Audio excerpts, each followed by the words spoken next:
Splatoon 3 is now 2 years old, and with that comes the end of an era. The game is still playable, of course, but gone are the special events, new updates, and sadly, the Splatfests. For those of you who don't know, Splatfests are limited time events where you would pick a team and duke it out, turf war style. They were a ton of fun, mostly because they would happen for a limited time, and it's always cool to see if your team won in the end. I've participated in quite a few Splatfests. Can you tell? And I figured to celebrate the game's 2-year anniversary and the end of the updates, I thought I'd go over each Splatfest for Splatoon 3. Who won, who lost, what teams I picked, and whether or not I thought a Splatfest team should have won. So let's not waste any time. It's now or never. Hold on. We don't even know what Splatfests are yet.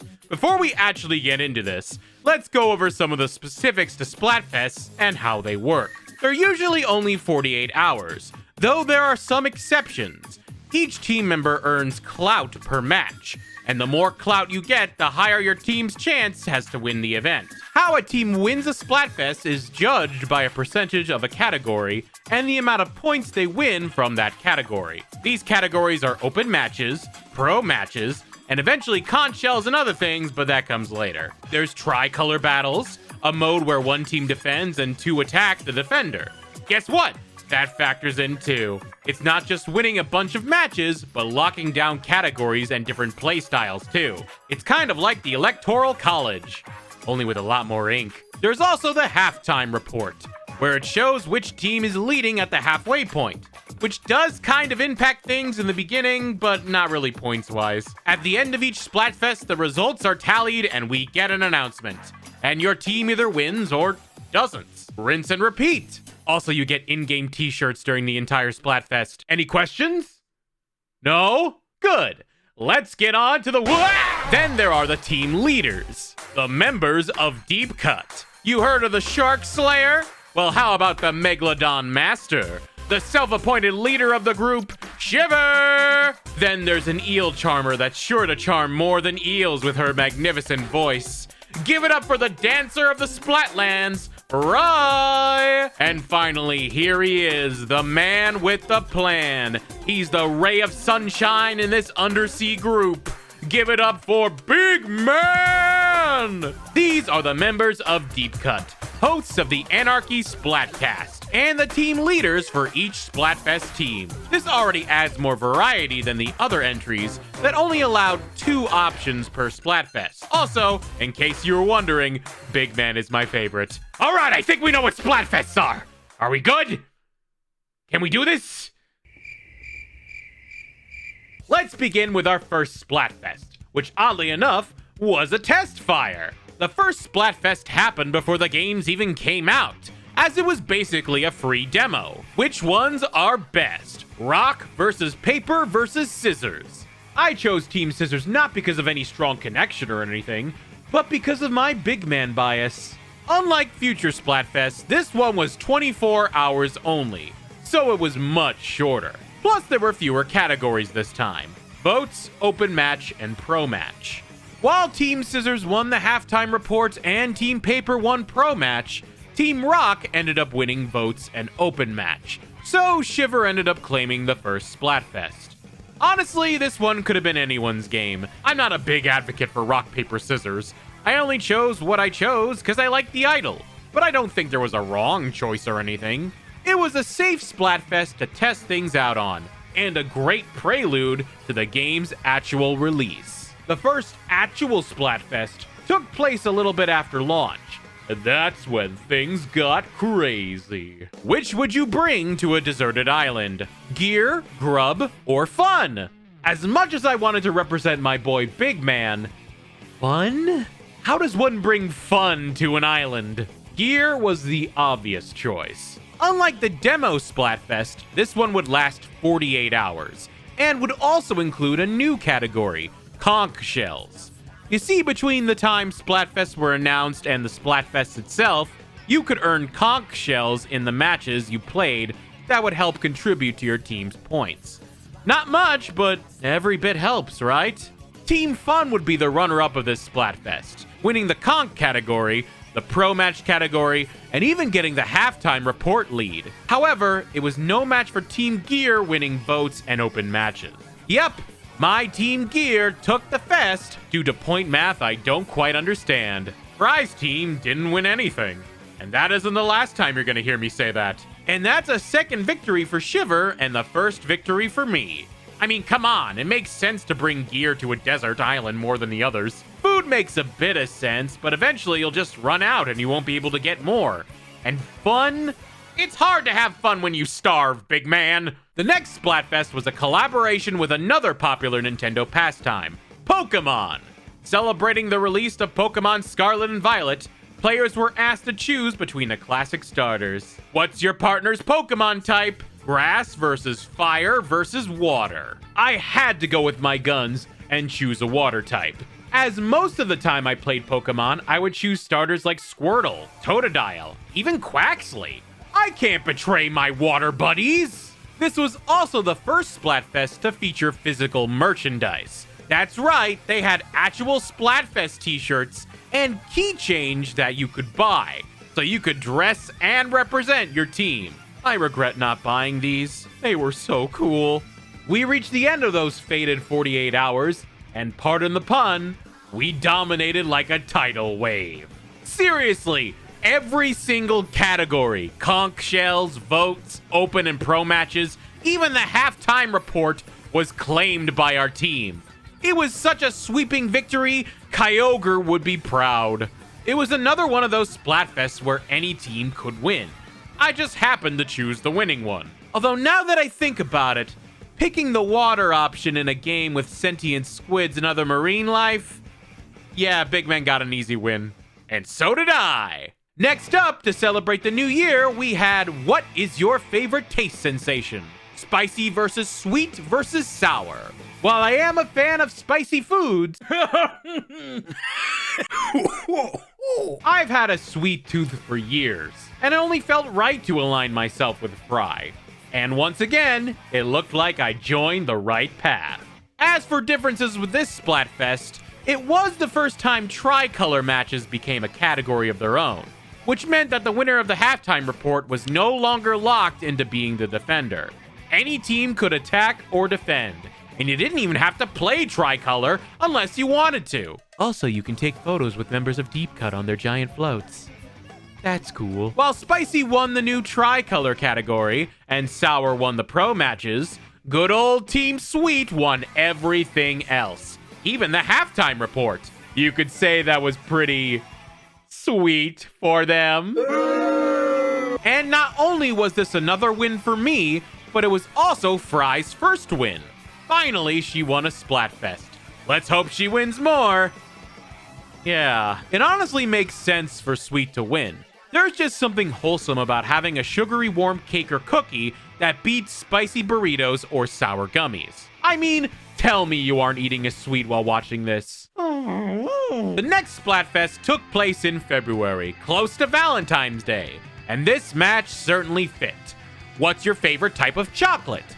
Dark versus milk versus white chocolate.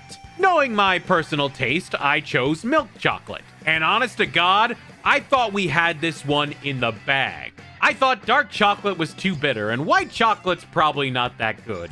Boy, was I wrong. Remember how Big Man destroyed the competition with Team Water? Well, he did it again! Something about white chocolate really caused all the Splatooners out there to just give it their all, winning every single category, even the halftime report. Like, dang, that is absolutely insane to think about. Is white chocolate really that good? I bought white chocolate Reese's at Wawa because that's all the white chocolate that they had. So, let's see what's so good about white chocolate. Down the hatch.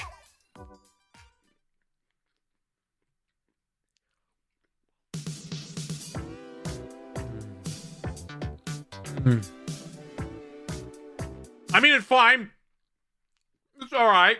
Whether it's good or not, I'm not sure the taste is why people picked it, as a lot of people on Twitter made a point that the ink from White Chocolate's team looked a bit sus. Regardless, my streak of wins has ended, and it certainly stung. But what can I say? White Chocolate came prepared. Starting on April Fool's Day, there was another Splatfest that felt like perfect timing. Which of these is real? Nessie versus aliens versus Bigfoot. I chose the one that I think is the most real of the three. Aliens! The galaxy is a pretty big place, and I am but a speck of dust. I wouldn't be surprised if something was out there, and I wanted to represent them. Bigfoot got the short end of this Splatfest stick, only winning the pro matches. What is it with Big Man being a pro at these? And while aliens won conch shells and votes, it wasn't enough. Nessie won the open matches and tricolor and gave Shiver yet another win. Nessie could logically exist, I suppose, so I shouldn't be mad, but I swear, if aliens invade us, they aren't gonna be happy about this. Wait, another water-related victory. I'm noticing a theme here. The second collaboration Splatfest celebrates the launch of The Legend of Zelda Tears of the Kingdom. Which do you seek? Power versus wisdom versus courage. I had a feeling they would make a Splatfest of this theme. What, with the Triforce being the most iconic thing in Zelda after all? And to represent the hero of time himself, I chose courage. A safe bet. Who doesn't want to support the hero, right? Well, since this was another Splatfest collab, we got shirts for this one. I got one for Team Power, and I got one for Team Courage. So I'm decked out and ready to save the world. Or not. Looks like we're in the Fallen Hero timeline, as Team Power just swept the competition. Ganon used his Calamity influence to dominate the score and take the Splatfest. How dare you, Ganon! The King of Evil stole the Splatfest from my grasp! I mean, I can kind of see why this would win. Evil does try to take over at all costs, but I was just surprised how greedy it was with winning categories. Well, I made my choice and I'm wearing power? But that's impossible! I chose Team Courage. You could say that again. The next Splatfest, announced during a Nintendo Direct, was which flavor of ice cream is best. Vanilla versus strawberry versus mint chip. No chocolate? I guess we had a Splatfest of that earlier, didn't we? I'm not the biggest fan of ice cream, so I decided to use my big man bias to go for mint chip. But I could have honestly gone either way. And mint chip did win something. Big man got his pro status reclaimed, but other than that, vanilla obliterated the rest of the competition. Strawberry shortcake fry was short on points. Vanilla makes sense winning. There's a reason vanilla refers so often to the base model of something. So I'm okay with it. Although I wonder how the ink looks for Vanilla's team. In August, Splatoon decided to get philosophical. Which is the most important in life? Money, fame, or love? That's pretty deep for a Nintendo game about squid people shooting ink on the ground. I chose Team Love for this one, because look at me! I'm a softie and a romantic. I truly believe that love is a powerful emotion that can do wonders for the world. Ah, how innocent I felt. Too bad the real world decided to crush my innocent dreams. Team Love did walk away with something, taking the open match category, and Team Fame took the pro category. But it wasn't enough. Money won conch, votes, and tricolor. And that was enough to give it the point lead and win the Splatfest. God, first evil wins, white chocolate is apparently supreme, and now Inklings value money over love? What is the world coming to? It's kind of weird that each team can win with a different way of the battling category, but the bonus ones at the beginning played a bigger role here. It's not the worst score, and there's a Splatfest or two later that makes me really question how points are awarded, but it starts to raise red flags. I'll admit defeat with love losing, but I'm not happy money won. I would have taken fame, but honestly, it's the same team that made Ganon win. Chalk up one more win for Shiver, I guess. Speaking of deep cut, Splatoon 3's 1-year anniversary was now on the horizon, and it was no surprise how they celebrated. Who would be the best leader? Shiver versus Fry versus Big Man. Yes, the ultimate popularity contest. I try not to choose a Splatfest based on the idol alone, but this time I had no choice. Big Man all the way, baby! I love this Manta Ray, but I'll be honest, I didn't want Shiver to win. She has won the most Splatfests by far, 6 of the 9 Splatfests. I was full of haterade and wanted to see her fall by any means necessary. Instead, it turned into 7 out of 10 wins. Big Man got pro again, Fry won conch shells, but Shiver won every other category. We never stood a chance. I think people were starting to get bummed that the same idol was winning over and over again. It's not that big of a deal, but it does get boring seeing the same person win over and over again. Big Man has only won 2, and Fry has only won 1.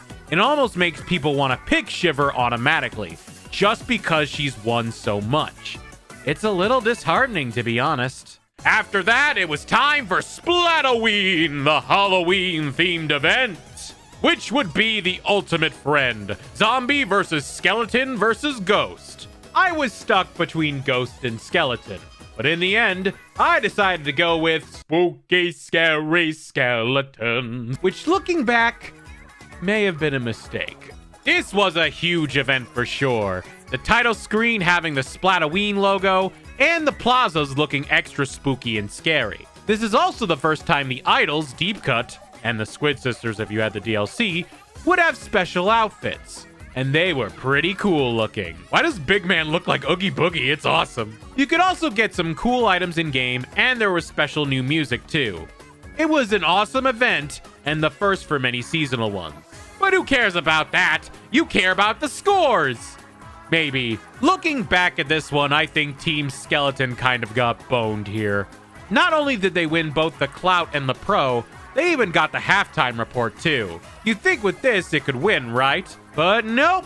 Ghost won because it got conch shells, boats, and tricolor. Skeleton won the 2 main modes of Splatfest and still lost. Something seems off here. Plus, poor Fry was still stuck at 1 win, and that was with the community rooting for her. Team Zombie got nothing though. I was kind of happy to see that. But the skeleton should have won, and no one will change my mind. The next one in November was a fantastic battle. What is your go-to greeting? Handshake versus fist bump versus hug. This was actually a regional Splatfest that was different in Japan. They got something else, but I'm not covering that. I forgot to participate in this one as I was wrapped up with Super Mario RPG. But if I did choose, I would have chosen hug. I'm a hugger. What can I say? If you want a hug, you're getting a hug. In fact, come here. Come here. But Shiver strikes again, grabbing this greeting-themed Splatfest. Hug didn't get a dang thing. I know we're still social distancing, but I expected at least votes. The majority of wins went to fist bump, winning conch shells, boats, and Clout Open. You think they would win, right? No! Handshake won Clout Pro and Tricolor and had just enough points to take the lead. This is where the points distribution issue really comes to a head here. How do you win 3 out of the 5 categories and still lose? Something is wrong, and everyone knew it. And even the Splatoon 3 devs themselves thought something was up. But we'll get to that later. Handshake should not have won. Fist bump, you deserve this. God, poor Fry just keeps getting screwed. It's that time of year again. That's right, Frosty Fest. The way to celebrate holidays in Splatsville. Who do you spend the holidays with? Friends versus family versus solo. Like Splatoween, the whole hub is decorated in a wintry theme, and our team leaders are certainly decking the halls too. New exclusive gear, new music, fa la la la la. I chose Team Family. Call me old-fashioned, but I like spending time with my family as much as I can before the final Splatfest tolls. Surely the others feel the same way. God damn, you're all introverts! Solo won every category here. How does Big Man keep doing this? Normally, I'd be surprised, but I'm also kind of concerned. Are you all okay? Do you truly want to be alone this time of year? Or do you have no one to spend it with?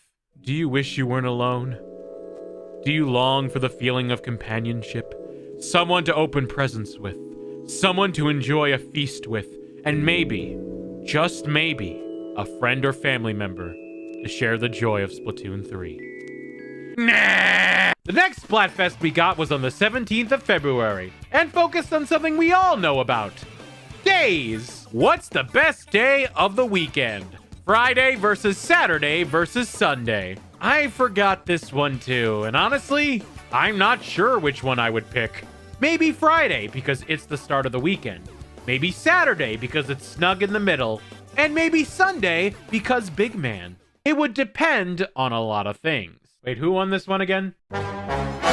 Shiver! Again, she won. And it was kind of close.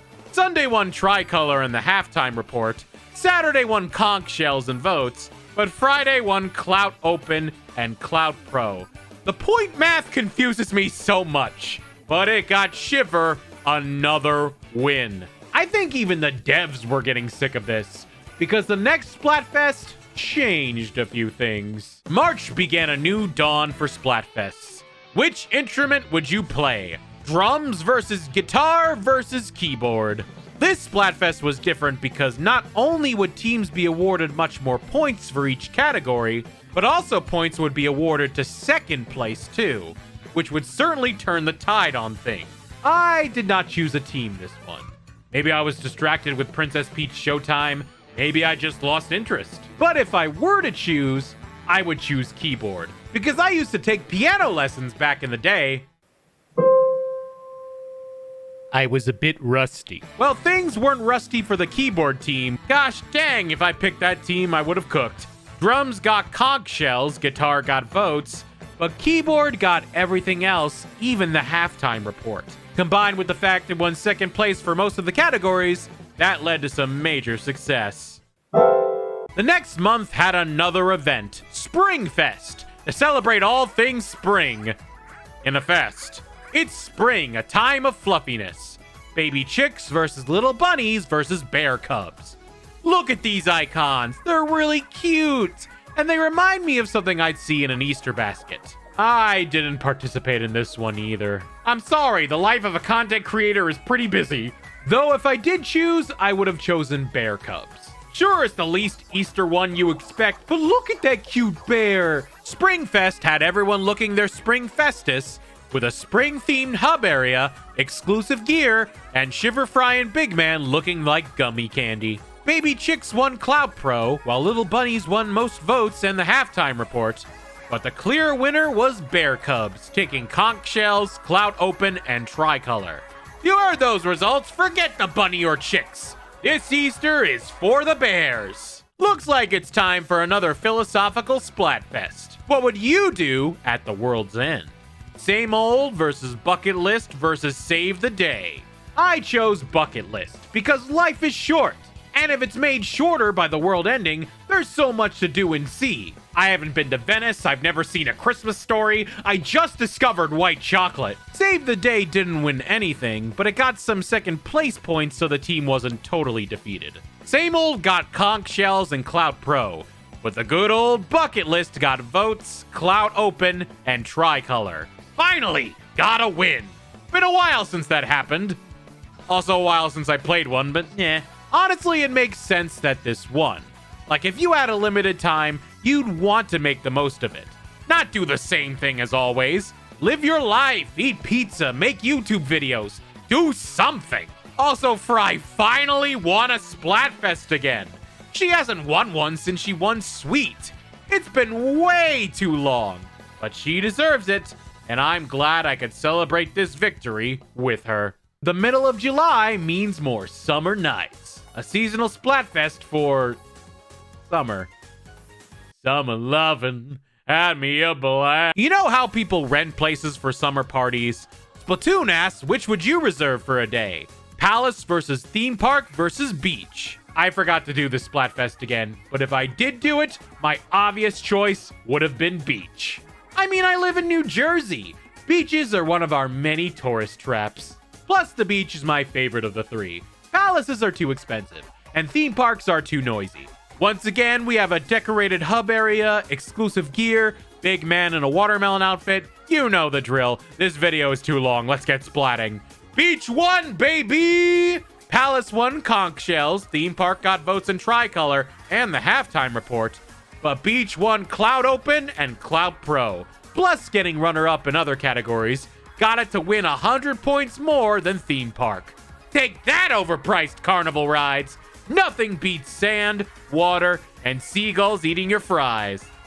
Wait, not that last part. We're almost done here, folks, I promise. August 2024, a time for nothing, really. But you know what people do love? Food. But what food do you love the most? Splatoon 3's next Splatfest. Which could you eat every day? Bread versus rice versus pasta. This one slipped my mind too. But knowing me, I would have chose pasta. The inner Italian in me. My team pasta tried its best getting Clout Pro and the halftime report. But rice carried victory with everything else and got a very big lead. And yeah, that makes sense. It's such a universal food used in so many meals in so many different countries. I get it, but I'm still going to eat some rigatoni. Also, another win for Fry and another loss for Shiver. In fact, Shiver hasn't won a single Splatfest since the whole point-changing thing. Coincidence? I think not! And now the finale. The final Splatfest to celebrate 2 years of Splatoon 3. Grand Festival. The Splatfest to end all Splatfest. Which is most important to you? Past versus present versus future. Unlike previous festivals, this one was 72 hours. And instead of Shiver, Fry, and Big Man being the team leaders, we had the return of the idols from Splatoon 1 and Splatoon 2. So Team Past being Squid Sisters, Callie and Marie, Team Present being Off the Hook, Pearl and Marina, and Team Future being the wonderful Deep Cut. This made the choice much more important. My main choices were between Team Past and Team Present. But while I wanted to support the Squid Sisters, I chose Team Present, because I usually like to live in the moment.